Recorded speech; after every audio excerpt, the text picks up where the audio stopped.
Half a day, you're watching D14 Tonight. Because of the holiday, we've abbreviated our program to a half hour, but starting next Monday, our program will pick up to 1 full hour with live in-studio candidate interviews. And speaking of candidates, he wears many hats for the party. Aside from being a senator and incumbent candidate, Rory Respicio is also the chairman of the Democratic Party of Guam. He is with us in studio. Also with us this evening is Republican Party of Guam Executive Director Joseph Duenas. Thank you both for joining us. Now, the primary was this past Saturday. It's now on to the November general election. And before we talk about the gubernatorial race, let's start with the senatorial race.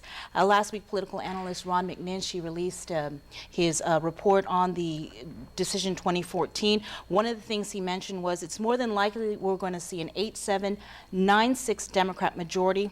A supermajority, however, he said, is highly unlikely due to the non-cooperation and bullet voting within the Democratic Party. What's your reaction to these comments? Starting with you. Well, half a day, Bree, and Joe, it's good to be here. Every time that music plays, it just reminds us it's election time.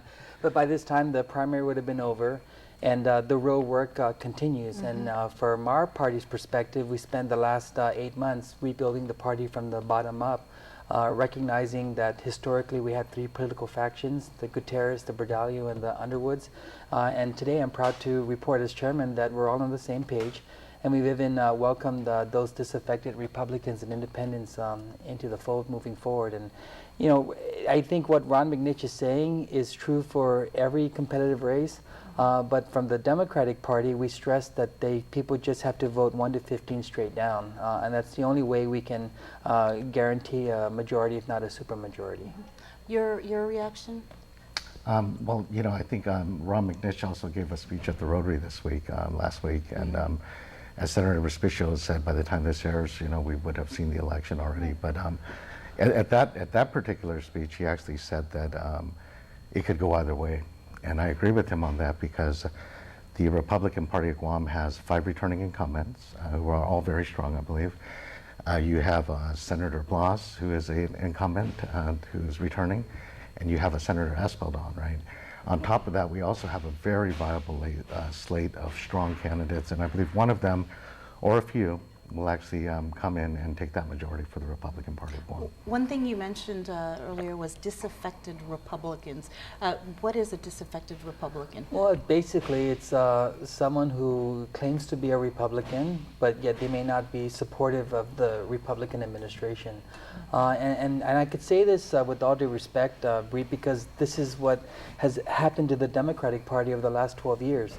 We've seen that we lost ADLOOP over the last 12 years because of disaffected Democrats, and now everything that's happening to our party is really going to have a good recipe for what we have to do moving forward into the general election.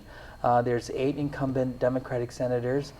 We've worked really hard to ask individuals like Senator Guthers, Senator Palacios, Senator Hope Cristobal to run, as well as former Superintendent Dr. Narissa Underwood to be a candidate as well. We have Rodney Cruz, who is a veteran, 35-year-old, who almost lost his life 5 times on the battlefield. We have Derek Hills, and so you know we're hoping that that once the primary is over, we're going to be able to continue to present our party and to make people feel good about voting Democrat in the general election. Okay, why should people vote Republican?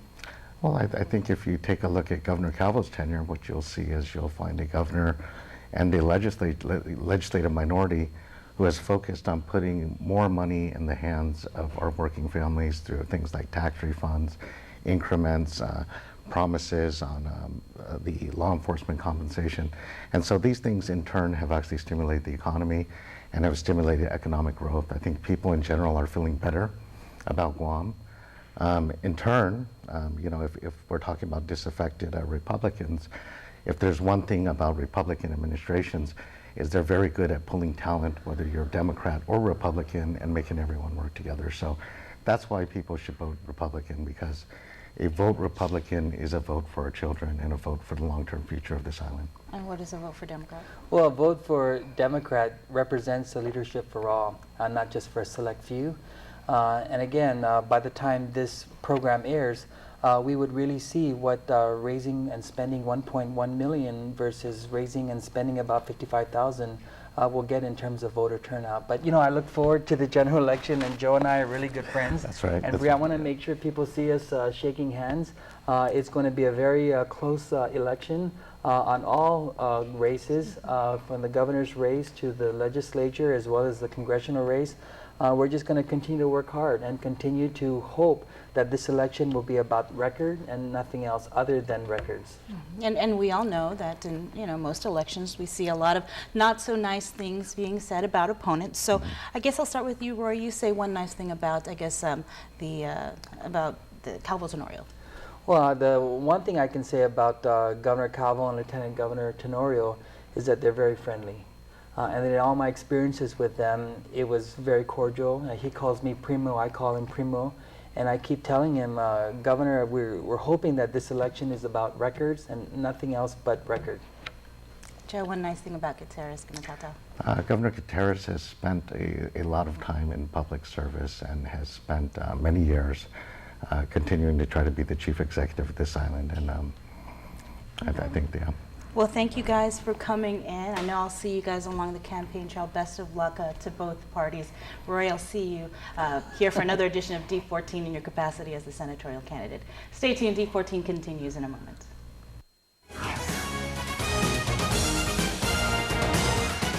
Brought to you by Triple J, celebrating 30 years of putting our customers first.